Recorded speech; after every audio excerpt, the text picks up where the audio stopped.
My name's Claire Turnbull. I'm designated nurse safeguarding children and adults, and I work for the Integrated Care Board. So I cover Leicester, Leicestershire, and Rutland. And I'm going to talk to you this afternoon about ICON. So we'll talk about ICON, and I'm very happy for people to put questions in the chat and answer those, and hopefully we'll have a little bit of time for people to do discussions or talk about ICON after I've done a presentation.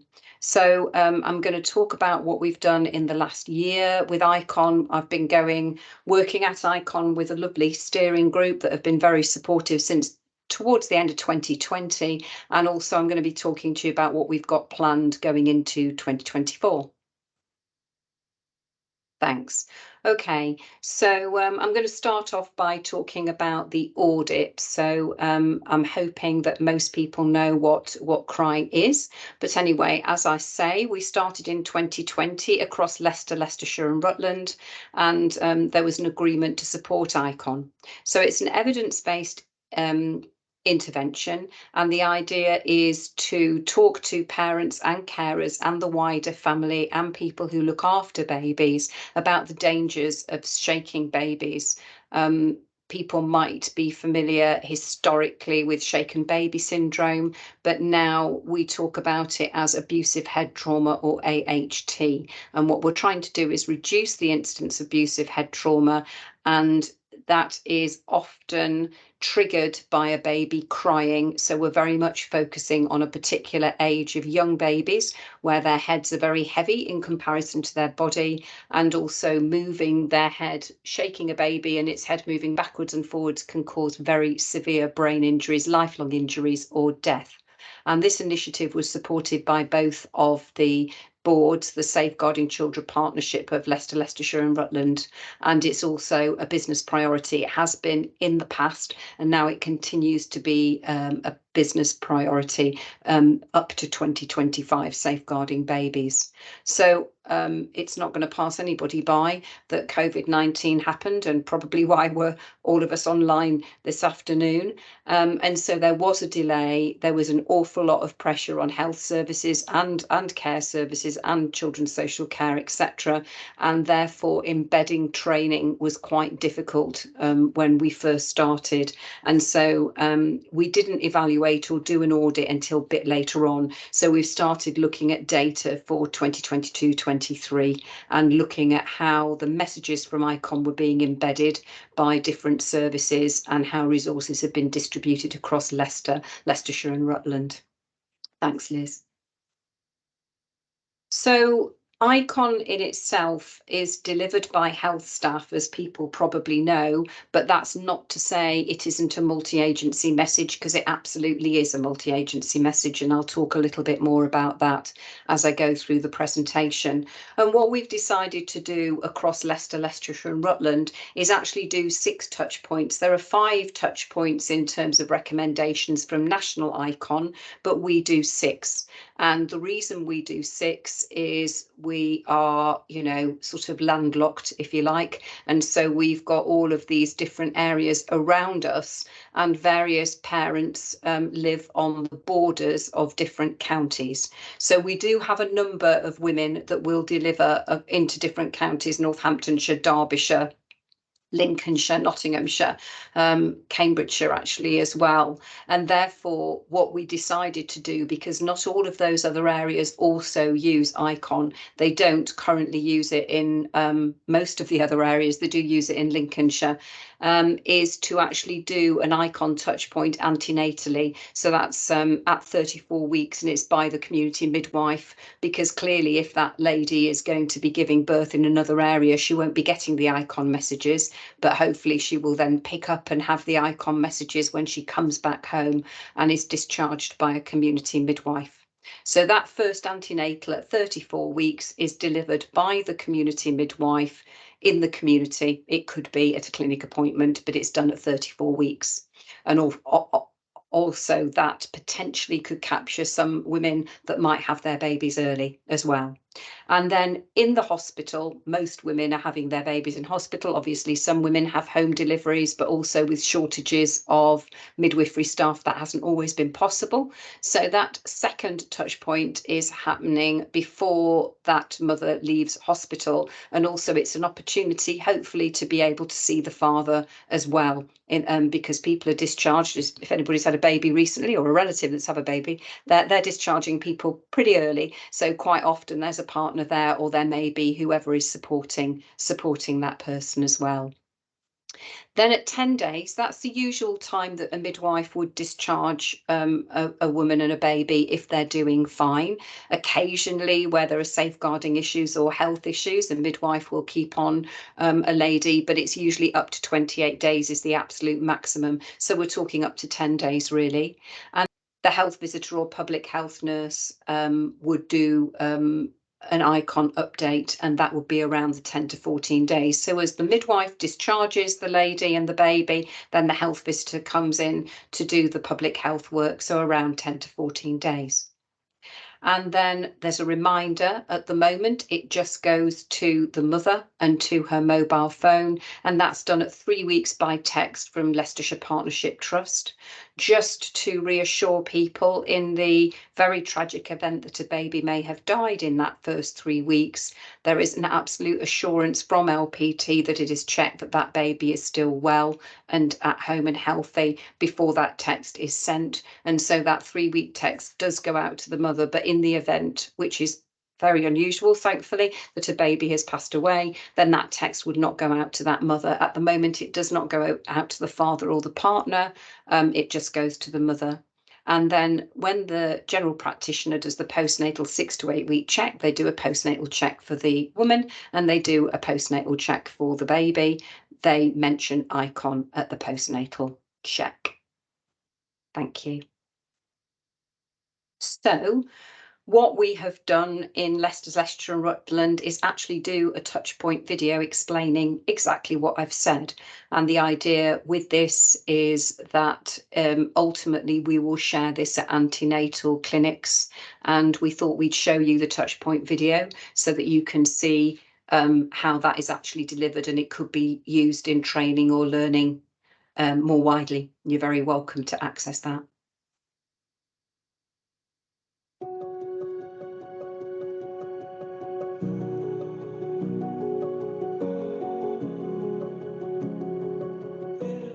How I want to talk to you today about crying babies and how you can cope with that. We know from about 2 weeks of age, your baby's going to start crying a little bit more, and then by the time they get to 8 weeks of age, it reaches a peak.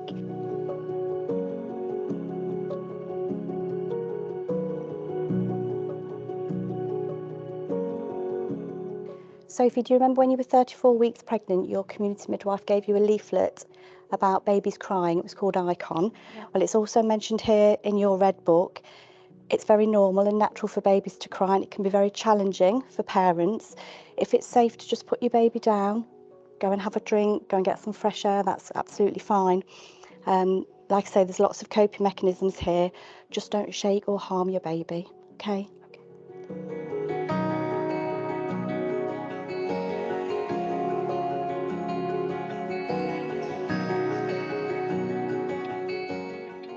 You and your baby are doing so well. I can discharge you today, and then the health visitor will see you next.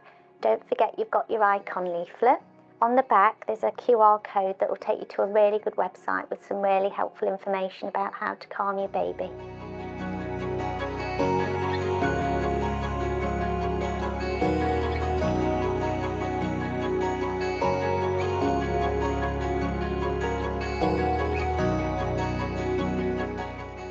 So Evie and Jack, I just wanted to draw your attention to this icon page in the Red Book. It provides really useful information and advice to parents around coping with babies crying. It's really important to acknowledge that it's very normal for babies to cry, but there may be times when you feel you just need a bit more advice and support. So this has got some really crucial bits of information and top tips around how to cope and how to soothe your baby. And also to let you know that it's okay to walk away as long as it's safe to leave her. Okay. It's got useful information about the normal process of crying, and this shows you some information about the fact that crying can increase.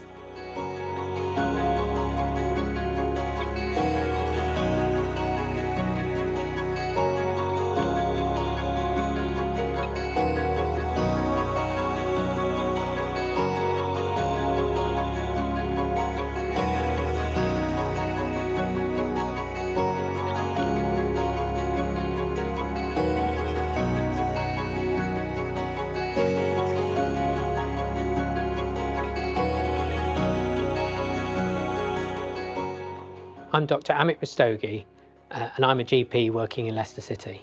So I'm talking today about the 6th time that you'll hear about the ICON message. At the 6 to 8 week check, it's an opportunity for when the GP can assess how you're coping with your baby, how everything's going, and if there's any problems with the baby crying. I think it's really important to acknowledge that at 6 to 8 weeks is the peak time at when babies can cry, and we can reassure you that it's quite normal at this time for that to happen. We can offer support, we can advise what to do, and we can follow you up to make sure that things are getting better. The most important message is that never ever shake a baby, because we know that it can lead to lifelong disability and even death.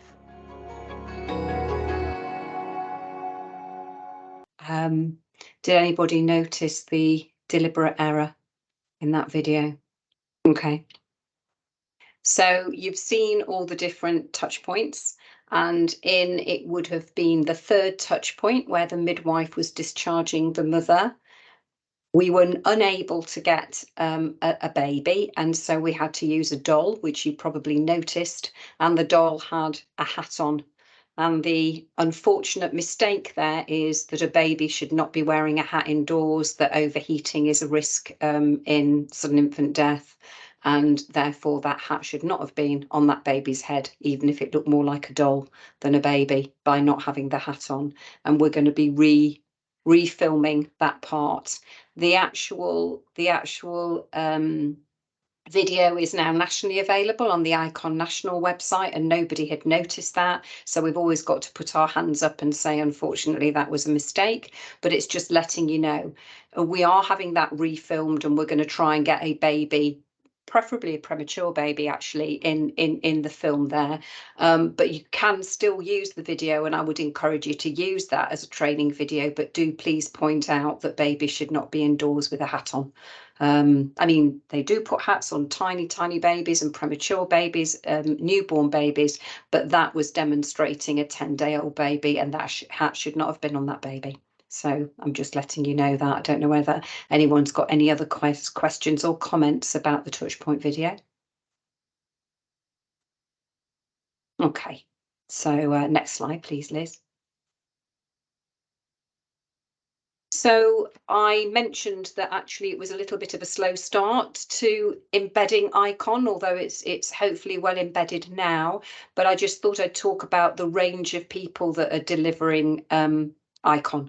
So clearly you can see from the Touchpoint video there's a big part to play by midwives and midwifery, also 0 to 19 the health visiting service and the GPs that were in the Touchpoint video, but also we've had a huge amount of help and support, and I can't thank Early Help enough, and that was from City, Leicestershire and Rutland that have inputted a great deal and targeted those ICON messages, particularly through Early Help, where parents are maybe needing a little bit more support, or they've had some problems in the past, and we're embedding those messages where there are even more risk factors perhaps in that family. We've also had a lot of support from the neonatal unit and the Stalk programme. So for babies that are born premature, and they're disproportionately babies that are born premature to some of our diverse communities as well, and have low birth weight, their crying is different, their cry is different, their crying comes in later. Obviously, parents have had a lot of trauma, and they've had a lot of worry with these babies being born, and therefore the risks to those babies can increase for a number of reasons. And one of the things that is implemented in the neonatal units is the STALK programme, and ICON is part of that. So the STALK programme has various modules to support parents, for example, resuscitation of babies and helping support parents to stop smoking, which again is another risk factor for sudden infant death. ICON is a mandatory module and it's delivered to all of the parents and grandparents and anybody helping support. And obviously babies can be staying in the neonatal unit for some weeks and even months. And so they have been very instrumental in, again, targeting the ICON message where parents have got even more pressures working against them, really. And you'll notice, I think, in the touchpoint video that there was the crying curve. So there was that curve that we kept showing in between each of those touch points, and that shows the peak of crying. And actually what it's showing is that normal crying, what is normal crying? Your baby can be a low crier, an average crier and a high crier, and there's quite a big difference into the amount of crying that those babies make, and obviously the amount of stress that parent may be under. But the idea really is to show parents the range of crying, what's normal, that crying does lessen. But also within the neonatal unit, we've provided them with crying curves for premature babies. And they're a different crying curve to the crying curve of a term baby that's born at 40 weeks. The home care team that also work for the neonatal unit, they then go and visit parents at home and support parents at home with babies that have been on the neonatal unit. So they also deliver the ICON message. Turning Point, which is our commissioned service for parents with drug and alcohol misuse, are targeting parents where they know that the women are pregnant or the fathers have a partner who's pregnant. So that's relatively low numbers, but again, it's intensive work and talking to those fathers and mothers about the risk of shaking the baby, because again, those could be parents because of their additional pressures that might be more, their babies might be more at risk of the shaking. We've done work with the Centre for Fun and Families and the Teenage Parents Group, and we actually showed some videos that I'm going to show you in a bit, which is about young parents and dads and high risk of shaking babies. And they're quite hard-hitting videos, but the Teenage Parents Group rated them and felt that they were really good. And although they were hard hitting, they said those are messages that people want and it was an appropriate way of doing it. I mean, you might have a different view, but I thought it was useful that actually young parents, seeing images of young parents, felt that they were useful messages and how they were delivered. We also did radio campaigns in 2022 with the AVA, the community radio station. I did an interview with BBC Radio Leicester, and we've got figures for that. And then we're able to audit the amount of people who've looked at the videos as well. So those are the audit participants. Hopefully it's quite broad, really, and you can see that it's not just the numbers related to health. Thanks, Liz. So these are some of the results. In the 0 to 19 health visiting service, they use an IT system called System 1, and therefore it is quite, it's very accurate in terms of measuring how many contacts took place. And so we've got the whole of 2022 there, January to December, and there were 12,574 contacts. So those families got touchpoint 4, which is where you saw the health visitor talking to those parents and their baby, and touchpoint 5, which was the text that you saw in the touchpoint video. So that hopefully is every parent that had had babies during that year. So that's everybody. In terms of the local authorities, we're looking at the 0 to 2 pathway. So where everybody has had a baby, they should get those health visiting messages, but also the local authorities, like I'd said earlier, in the 0 to 2 pathway, sort of targeting individuals. So, I mean, Leicestershire County Council were absolutely exceptional, and that's over 1,500 individuals did the 0 to 2 pathway between 2021 and 22, and they would have got the ICON messages targeted at them. Similarly, Rutland have a social baby course, and they implement the touchpoint video, the ICON message, and they've used some of the videos as well. They've used the Young Dads videos as well. And then Leicester City, with their Bumps to Babies, they had 6 cohorts and had 32 parents. And in the parenting assessments, parents who were getting parenting assessments, 154 parents got that icon message. And I talked about that young parents group. So that was, again, very targeted. And all of those parents got that message when they did that group. Thanks, Liz. So what we pull out from that audit is we focus messages on the parents where there are greater vulnerabilities, like I've explained, where those would be in the neonatal unit, the 0 to 2 pathway, the teenage parents and the substance misuse parents as well. But we've also used statutory as well as voluntary organisations to implement ICON. So as well as early help that I've mentioned, and Turning Point, the breastfeeding supporters in mamas. So their volunteers have all been trained, and we've done quite a lot of outreach to other areas. Clearly, fewer fathers and partners have received the ICON message. And also what we've learned is maternity services still use paper records. So one of the things we were doing was putting stickers on the paper records where the midwife could tick off when she'd given the ICON message. And those, there was a small audit. It wasn't a full audit, so it wouldn't be full figures like the ones that you've seen for health visiting. The figures were disappointing. They were a bit low. There have been huge pressures in maternity services, and there's going to be there's an ongoing audit for 2023-24, but we're hoping to improve those maternity results. And also what I've done is revamp the stickers that go on the record so that you can see if it was mum and dad, and how many times they had that message. So it's not to say they're not getting the message, it's just saying that we haven't got a good record to demonstrate that all parents are being told in the antenatal and immediate postnatal period.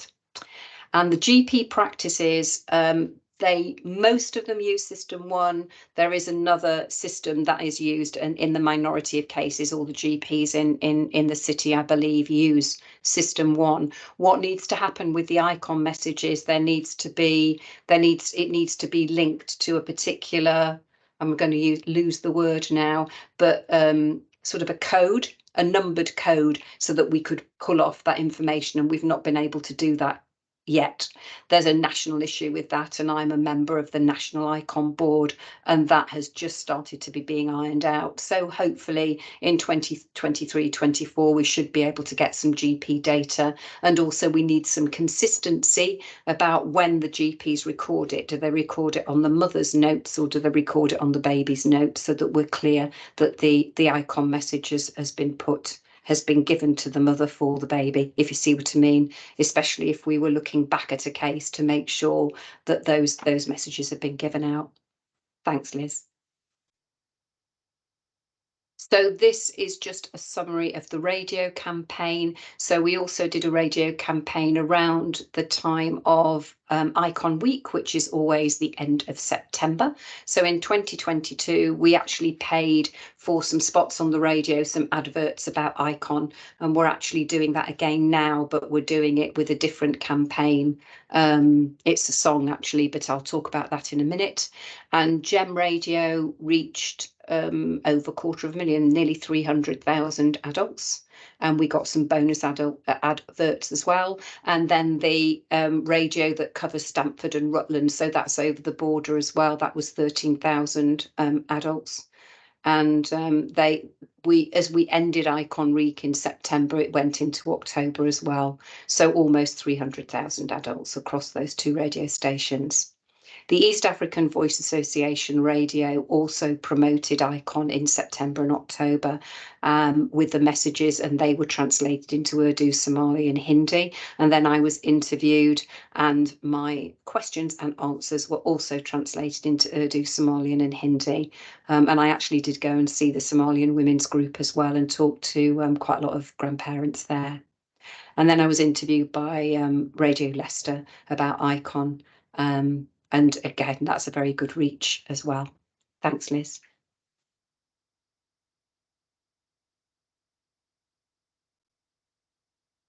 So some of this work was done by myself and Liz, actually. So we went and delivered Icon to faith leaders, and we did that at the end of 2022 and sort of the beginning of 2023 to try and do some more reach and talk about Icon and get that message out.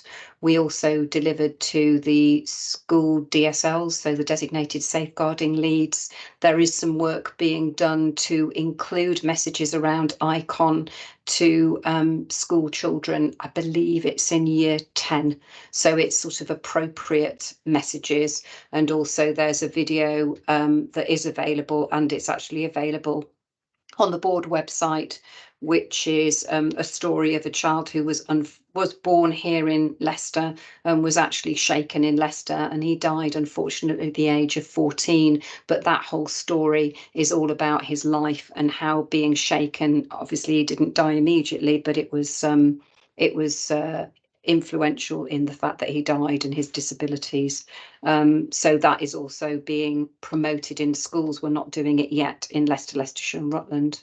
I've talked to you about the neonatal and the stalk programme. That extends the information more to fathers and partners and grandparents as well. There was an Icon stall at the Better Births conference. So the Better Birth conference was very much focused on the poorer outcomes for our diverse communities and inequalities in maternity care, which is countrywide, but obviously particularly significant in Leicester City with our diverse communities. And so there was quite a lot of interest in the Icon stall there and giving those messages there. Talked about the mamas doing breastfeeding support, and they've trained their breastfeeding ambassadors. And I did some additional work in the summer of 2023 to the City Children's Centres and the family hubs. And also there's an outreach worker from Turning Point who works with Spinney Hill Recovery Group. So again, that was delivering the Icon messages to faith leaders and where there are adults with drug and alcohol misuse problems. So that worker comes from Turning Point. There was a 7-minute briefing, which again is quite useful to just disseminate this information to staff in a quick briefing and to talk about why we find it so important and the outcome of babies being shaken. So you can see there that it talks about what Icon is. So Icon, I stands for infant crying is normal, C stands for comfort methods can sometimes help and soothe the baby, O, it's okay to walk away for a few minutes if the baby's safe, and N, never ever shake a baby. So that's what Icon stands for, and that's what we say to the parents when we're talking through it. The idea really, as you can see from number 2, is to reduce abusive head trauma. One of the issues with abusive head trauma is in 70% of cases, babies are shaken by a man rather than a woman. That's not to say that women don't shake babies. Obviously, that's 30%. We're talking statistics, but we need to increase our targeting to men and to fathers. They're not necessarily the fathers. In fact, the baby that was shaken here in Leicester, it was mum's partner, but wasn't actually birth father of the baby. And then there's the key messages of Icon there. The crying curve is quite important to talk to parents about the averages and talk to parents about crying reducing, about the sorts of injuries that can happen if you shake a baby, but also talking about how to have a plan about crying before you have that baby. So think about who you might call if you were really at the end of your tether, about how you would make that baby safe and just walk away and keep calm. So there's a bit of a plan there. I think the thing is, babies don't cry so much in the first couple of weeks, but then people are losing sleep and then suddenly they start crying, and anybody who's had a baby or had a baby crying and crying and crying, it's a very triggering experience. There's the research background there, how Icon is implemented and the different things you can do. So if you go on to the safeguarding board's website, there's all the local resources as well and all the local things that can help, and also the background research. So there's your links to the local Icon material and the partnership office page. And obviously there's the the National Icon website. So that's got even more resources. It's got cartoons targeted at men, more information. The partnership website has got all of our local stuff on it. And then if you go on the national website, it's also got something which I can never know the name of, so I'll write it on my whiteboard. That's why I'm turning away. Is Browse Aloud.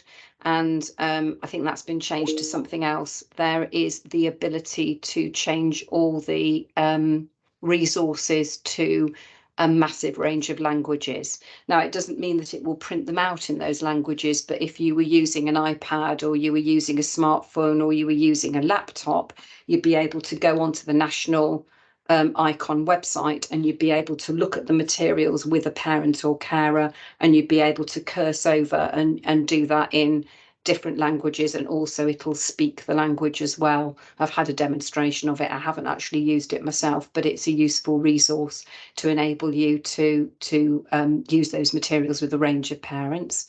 And they also have resources for parents with learning difficulties, simplifying the leaflets. We've had another boost of our resources, so this year there will be more resources being disseminated, but after that I don't think there's going to be a great deal of funding. So the ICB funded the first lot of resources, and then we've managed to get funding for the second lot of resources that are being delivered very shortly. So plans for the future. People may or may not have heard of something called DadPad.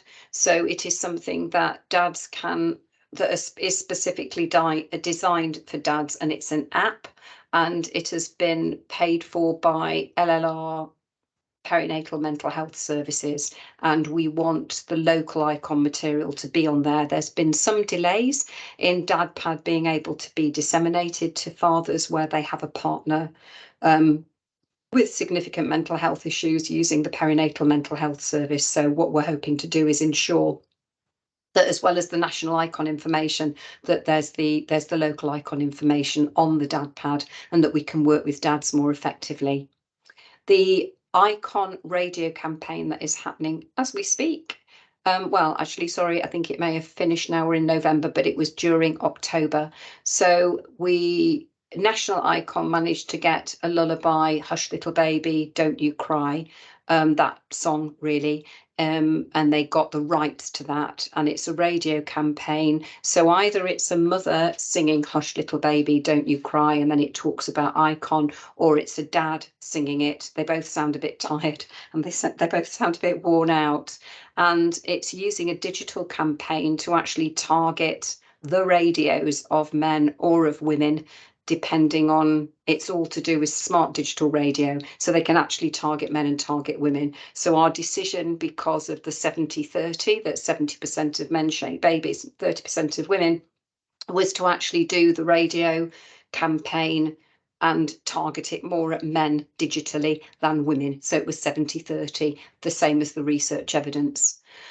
You've seen the Touchpoint video. Once we sort out the hat issue, we want to then play the Touchpoint video in the antenatal clinics. We want to link Icon into the violence reduction unit and working in a trauma-informed manner, and using Icon to support a trauma-informed approach across LLR. Because it is anticipatory and it is for everybody, and it isn't singling people out, but it is targeting people who might be more vulnerable. But we want to do that in a trauma-informed way, obviously. And also I want to develop links to the new prison in Leicester and target majority, it will be men, target men in the prisons. Thanks, Liz. So these are the young dads films that some people have found quite hard-hitting. Other people think that they're really good. I think they're good and hard-hitting, and I think they're worth using. They're short, and we'll show those now.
You're late. I'm in a rush.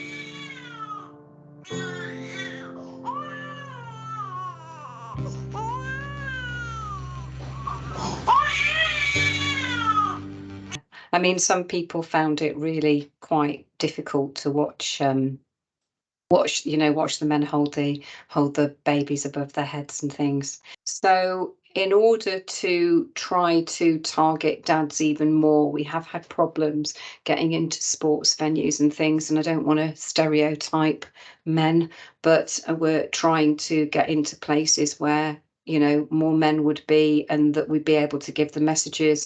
We're working with a local filmmaker, and we've actually got six local fathers and their stories.